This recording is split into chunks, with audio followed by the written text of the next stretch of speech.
let's talk about budget lenses.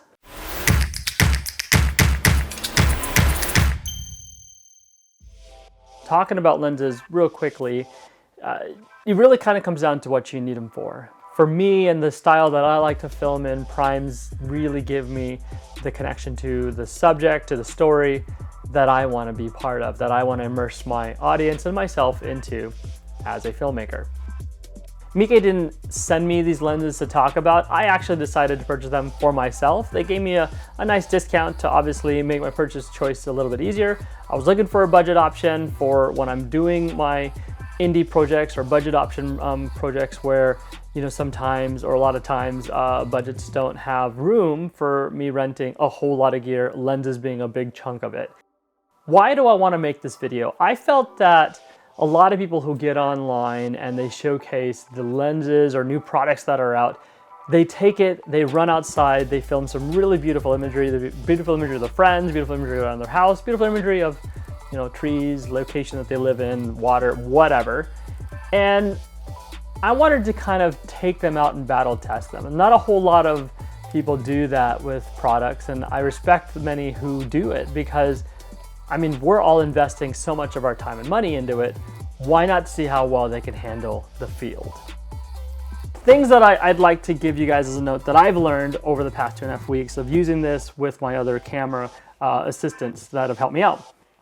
Laying down on the like this, straight down, is a better option than doing it standing up. The problem with it, it's a small area, okay? And it's got a nice round tip, and it's aesthetically, it works well, but when it's like this, and this happened a few times on set, and after about the third time, I said, stop putting them up there, and I requested my different camera assistants on different projects, second ACs, first ACs, to not have them stand up like this because it would just roll.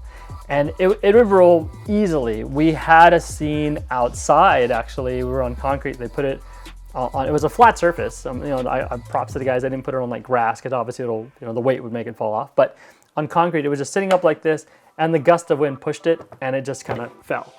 And you cringe when you know that inside of this case is your lenses, and it hits it, and you see it bounce a little bit because it's obviously plastic, so it's going to have a little bit of a rebound to it. And I cringed every time I saw it, so I decided, no, okay, stop doing that. Let me show you a couple of projects.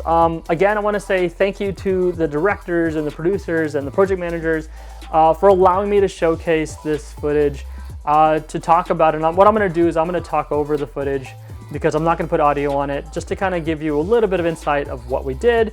And for that, those of you who want to see a little bit behind the scenes things, here it is. So let's dive in.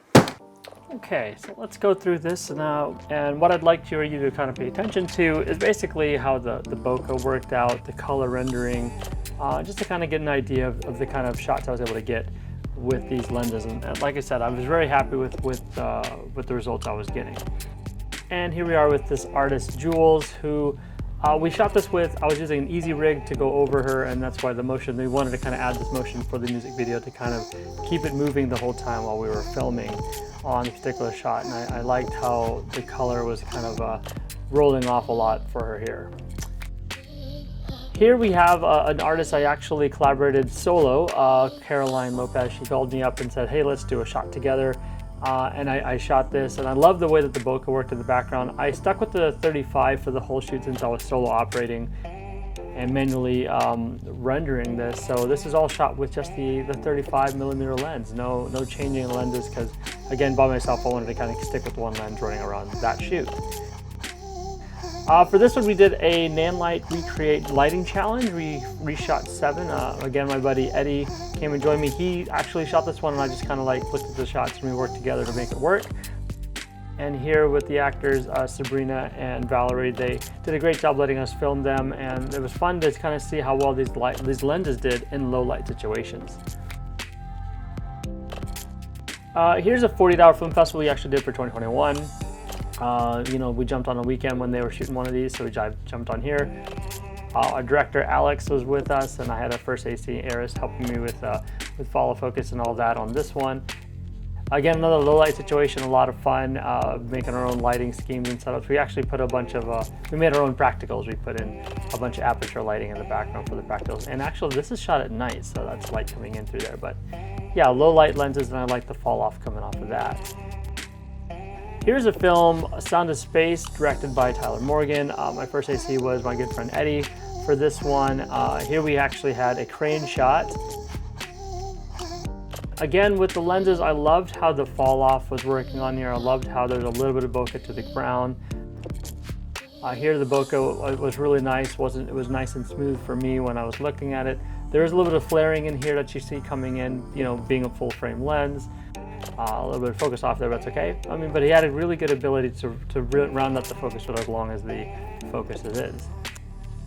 Here's a film called Just Say It, directed by Graziano here. Had 2 first ACs because it was a multi-day shoot.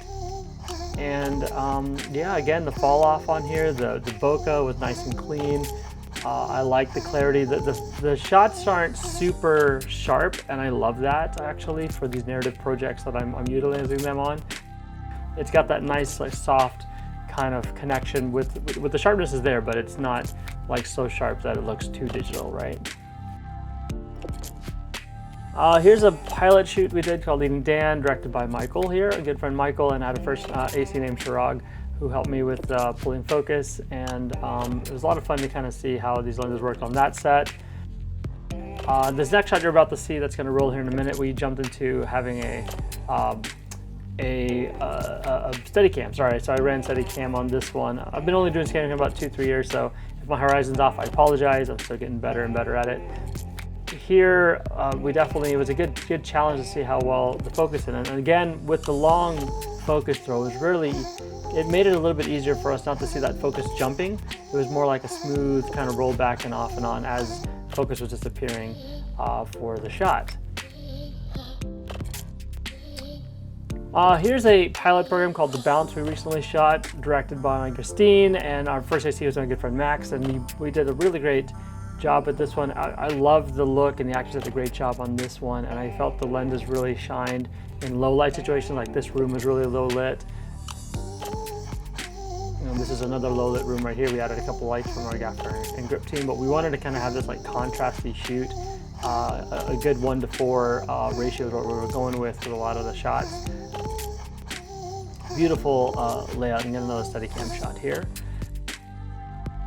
Here we're on a crane. This is Pink is in season 2, and yeah, really enjoyed utilizing the lenses here to kind of let the background fall off and bring the characters forward. And I never found that the bokeh was ever, you know, too distracting on any of the shots that you're seeing here, and it was wonderful to have. And you know, I enjoyed utilizing them for all the shots, and I'm very happy with how they came. And all my clients and directors, they were quite happy with what they saw as well.